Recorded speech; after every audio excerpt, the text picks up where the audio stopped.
ಶತಕದ ಗಡಿ ದಾಟಿದ ಕೊತ್ತಂಬರಿ, ತರಕಾರಿ ದರ ಹಿಂದಿಕ್ಕಿದ ಸೊಪ್ಪಿನ ಬೆಲೆ.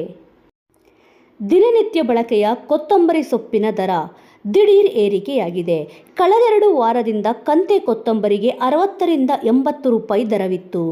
ಪ್ರಸ್ತುತ ದಿಢೀರ್ ಕಂತೆ ಸೊಪ್ಪಿನ ಬೆಲೆ 100 ರೂಪಾಯಿ ಗಡಿ ದಾಟಿರುವುದು ಇತ್ತೀಚಿನ ವರ್ಷಗಳಲ್ಲಿ ಕೊತ್ತಂಬರಿ ದರ ದಾಖಲೆ ಎನಿಸಿದೆ. ಮಳೆಯ ತೀವ್ರ ಕೊರತೆಯಿಂದ ಕಳೆದೆರಡು ತಿಂಗಳುಗಳಿಂದ ತರಕಾರಿ ದರ ಗಗನಕ್ಕೇರಿದೆ. ಈ ನಡುವೆಯೇ ಸೊಪ್ಪಿನ ದರವೂ ಗಗನಕ್ಕೆ ಏರಿದೆ.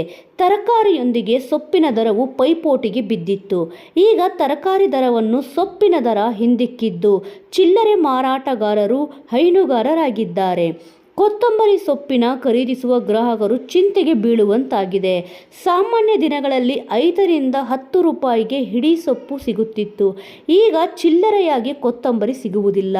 ಕನಿಷ್ಠ 25ರಿಂದ 30 ರೂಪಾಯಿ ಕೊಟ್ಟರಷ್ಟೇ 4-5 ಕಡ್ಡಿ ಸೊಪ್ಪಿನ ಸಿಗುವ ಪರಿಸ್ಥಿತಿ ಎದುರಾಗಿದೆ.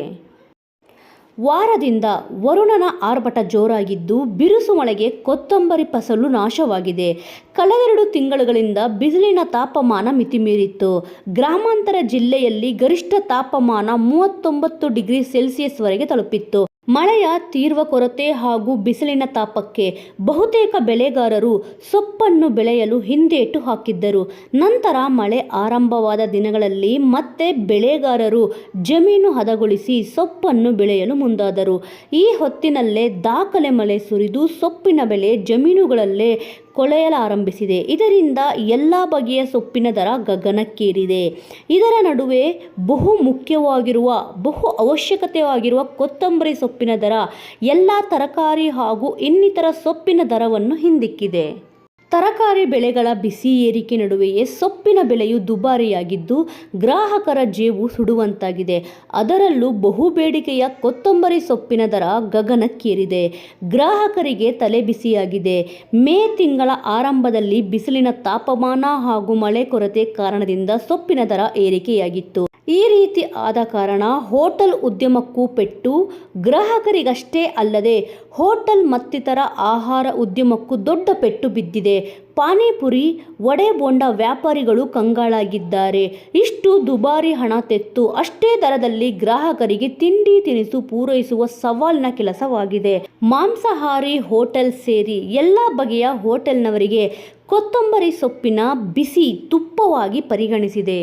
ಇನ್ನು ಇತ್ತೀಚಿನ ದಿನಗಳಲ್ಲಿ ಆರೋಗ್ಯದ ಬಗ್ಗೆ ಹೆಚ್ಚು ಕಾಳಜಿ ವಹಿಸುತ್ತಿರುವ ಜನರು ಹೆಚ್ಚಿನ ಪ್ರಮಾಣದಲ್ಲಿ ವಿವಿಧ ಬಗೆಯ ಸೊಪ್ಪಿನ ಬಳಕೆ ಮಾಡುತ್ತಿದ್ದರು. ಇದರಿಂದ ಸಹಜವಾಗಿಯೇ ಸೊಪ್ಪಿಗೆ ಬೇಡಿಕೆ ಹೆಚ್ಚಾಗಿದೆ. ಆದರೆ ಅತಿವೃಷ್ಟಿ ಅನಾವೃಷ್ಟಿ ಕಾರಣದಿಂದ ಬೇಡಿಕೆಯಷ್ಟು ಸೊಪ್ಪಿನ ಪೂರೈಕೆಯಾಗುತ್ತಿಲ್ಲ. ಇದರಿಂದ ಸಹಜವಾಗಿಯೇ ಸೊಪ್ಪಿನ ದರ ಗಗನಕ್ಕೇರಿದೆ. ಕೊತ್ತಂಬರಿ ಸೊಪ್ಪನ್ನು ಬಳಸದಿದ್ದರೆ ಯಾವುದೇ ತಿನಿಸು ರುಚಿ ಇರುವುದಿಲ್ಲ. ಹೋಟೆಲ್ಗಳಿಗೆ ಬರುವ ಗ್ರಾಹಕರನ್ನು ಸಂತೃಪ್ತಿಗೊಳಿಸದಿದ್ದರೆ ನಮ್ಮ ವ್ಯಾಪಾರಕ್ಕೆ ಕುತ್ತು ಬರುತ್ತದೆ. ದರ ಎಷ್ಟೇ ಏರಿಕೆಯಾದರೂ ತಿನಿಸುಗಳ ತಯಾರಿಕೆಯಲ್ಲಿ ರಾಜಿ ಮಾಡಿಕೊಳ್ಳುವಂತಿಲ್ಲ. ಇದರಿಂದ ನಷ್ಟ ಎದುರಿಸಬೇಕಾದ ಪರಿಸ್ಥಿತಿ ನಿರ್ಮಾಣವಾಗಿದೆ. ವೀಕ್ಷಕರೇ, ಈ ವಿಚಾರದ ಬಗ್ಗೆ ನಿಮ್ಮ ಅನಿಸಿಕೆ ಮತ್ತು ಅಭಿಪ್ರಾಯ ಏನಾದರೂ ಇದ್ದಲ್ಲಿ ತಪ್ಪದೆ ಕಮೆಂಟ್ ಮೂಲಕ ತಿಳಿಸಿ. ಇದೇ ರೀತಿಯ ಇನ್ನೂ ಇಂಟ್ರೆಸ್ಟಿಂಗ್ ವಿಚಾರಗಳನ್ನು ತಿಳಿದುಕೊಳ್ಳಲು ತಪ್ಪದೆ ನಮ್ಮ ಚಾನಲನ್ನು ಸಬ್ಸ್ಕ್ರೈಬ್ ಮಾಡಿಕೊಳ್ಳಿ. ಮುಂದಿನ ವಿಡಿಯೋದೊಂದಿಗೆ ಮತ್ತೆ ಸಿಗೋಣ. ಜೈ ಶ್ರೀರಾಮ್.